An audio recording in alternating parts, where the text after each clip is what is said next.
we go with the letter R. France, Paris. The letter R and the sound R is the sound that makes the French language sound like French language. It is also sometimes the most difficult sound for students.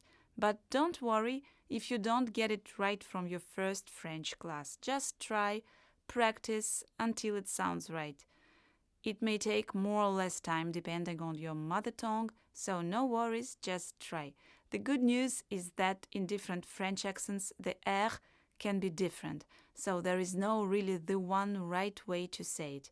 I would say there are two wrong ways to pronounce it. Two most common mistakes. It is to make it sound like the English R or like the Russian or Italian R. So forget about them and forget about the letter R, the letter R in other languages.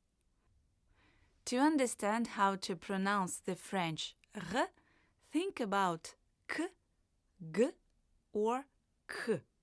All these sounds, R, G, K, K, are pronounced with the same position of your mouth, or let's better say, with your throat.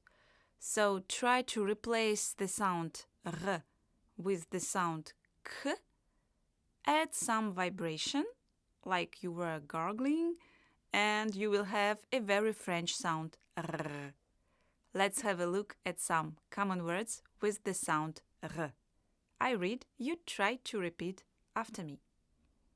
France, marcher, parle, amour, Paris, pardon. Some other words: car, bar, agir, partir. As you can hear, the R is pronounced at the end of the word. The exception for this rule is the ending ER, which is read like E. Parler, aller, quitter, aimer.